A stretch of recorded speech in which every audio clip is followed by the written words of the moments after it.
Hi, my name is Charlotte Reeves and I'm from Unleashed Education.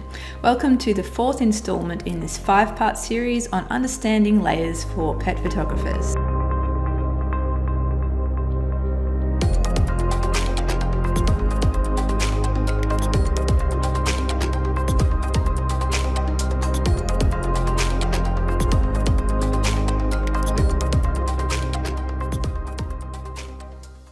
In the first 3 episodes, we covered the basics, what Photoshop layers are and how to work with them in various ways. Here in part 4 of the series, we're finally going to be diving into one of the most requested topics, and that is layer masks. I use masks all the time, and I know there's probably a lot of confusion about exactly what they are and what they do and how to use them. So I'm hoping to be able to answer that for you right now.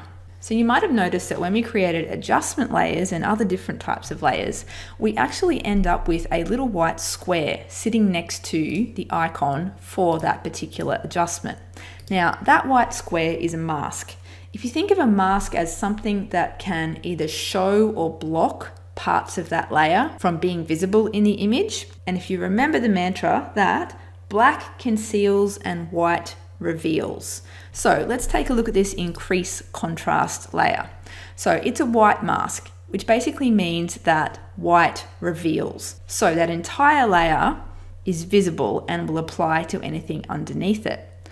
If I wanted to say increase contrast only on Fletcher's face and not on the rest of the image, I would need to make sure the part of the mask over Fletcher's face was white, because we want to apply that extra contrast to just his face, but we would need to make sure that the rest of the mask is black, because black conceals, and it will conceal that effect on that layer from applying to anything underneath it. So first of all, let's just make that mask black, and you can see what I mean about black conceals.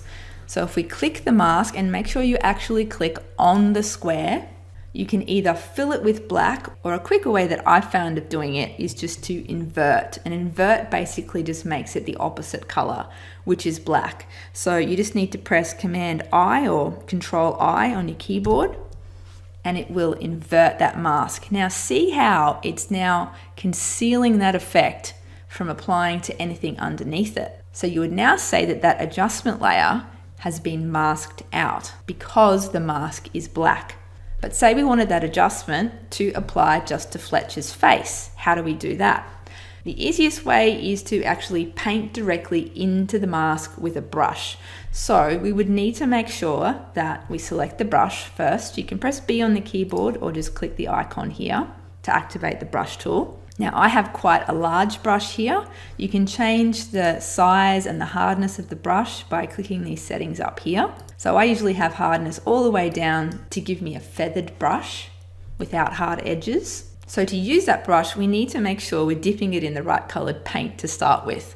So what determines that is your foreground color. So if you have a look at these little icons down here, this actually shows you what color is going to be on your brush. At the moment, the foreground color is black.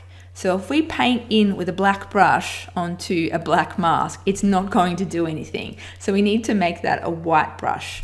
So if you've got black and white as your foreground and background colors, and you wanted to swap those over, you would just need to press X on the keyboard, or you can press this little swappy icon here. So that then gives you a white brush. So another thing you need to make sure is that the opacity of the brush is all the way up, because that's going to give you proper white. Otherwise it's going to make it sort of semi-transparent. So you want to make sure the opacity and the flow are both up to 100%. So now that we've got the mask selected, we've got the brush selected, it's on 100%, we've got the color white on the brush, we can paint in directly onto the image to make Fletcher's face more contrasty. So if you look at the layers palette here, you'll immediately see where that white patch is that we painted onto that mask to reveal that effect. Remember, white reveals. So if we turn that adjustment layer off, see how Fletcher's face just goes back to normal. Turn it on again, and the increased contrast applies to his face because the white area on the mask makes it visible. So you can put a mask on any type of layer. So let's just turn that layer off for now. And then let's turn this copy layer back on. Now, remember this copy layer, we applied a blending mode to that, which was soft light, and we reduced the opacity slightly, and that sort of has given the same kind of effect of adding contrast. So if we wanted to do the same thing as this, exactly the same thing, we could add a mask, we could invert it, we could grab a white brush, we could paint it onto Fletcher's face, or we could move or copy that mask that we've already created. So if we decided we didn't want to use this adjustment layer here, we can just steal this mask basically by clicking and then dragging it onto this layer. Now, as you can see, it now means that parts of that layer with the black overlay, so black conceals, are now not visible. And the only part of that layer that is visible is the part that corresponds to the white area of the mask, which is sitting over Fletcher's face. Now, say we didn't actually want to remove that mask from the other layer, so I'm just going to go back in my history. Say instead we wanted to copy that mask. All you would need to do is hold Option as you click and drag. So hit Option, click and drag. It's now copied that mask, that exact mask, onto this different layer. So a handy way to visualize on the image where the mask is and isn't applying is to make sure you've got the layer selected or the mask selected, and then press / on your keyboard. On a Mac keyboard, it's directly under the delete key. So I'm just going to press that, and it's now giving me a red overlay that shows exactly where that mask is applying to. So anything that's red is being masked out, so that's black, it's being concealed. Anything that's transparent or see-through corresponds to the white area, so that's the area that is actually visible. To get out of that mode, again, just press / on the keyboard. Layers aren't the only things that you can apply a mask to. You can also apply a mask to a group. And this might be handy if, say, you've got a bunch of different adjustments sitting inside a group and you want to use the same mask on all of those different adjustments. Instead of holding down Option and copying that mask to all those different adjustments, which you can do, you can either copy or move the mask onto the group instead, just by clicking and dragging. So now that mask applies to everything sitting inside that group.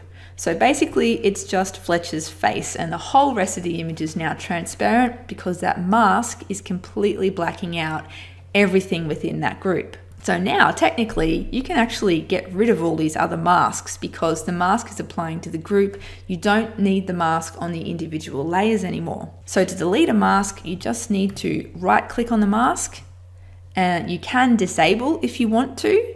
So that puts a big cross on it and that removes the mask without deleting it. Or you can go delete mask. So let's delete the mask off all of these things here.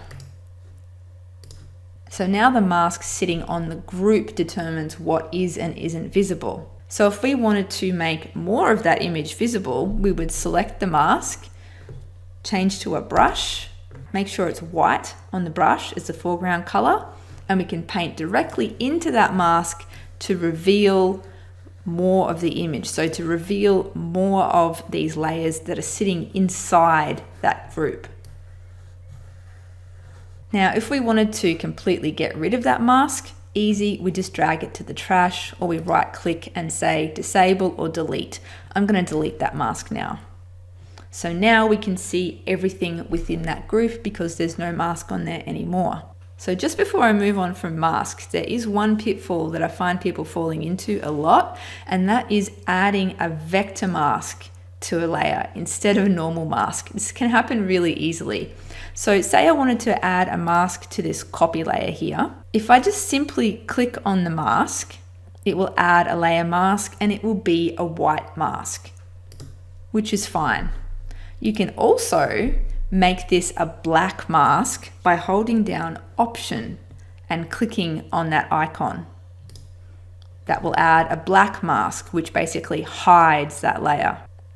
Now, if you instead accidentally hold down Command or Control, it will add a vector mask.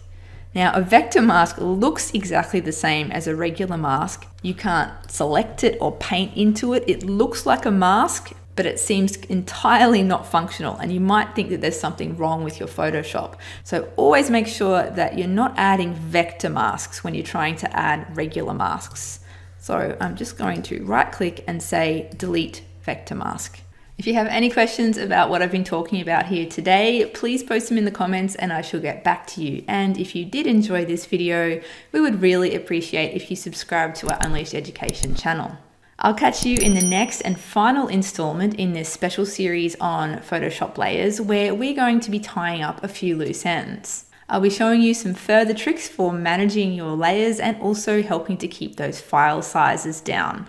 I'll catch you for the next episode soon.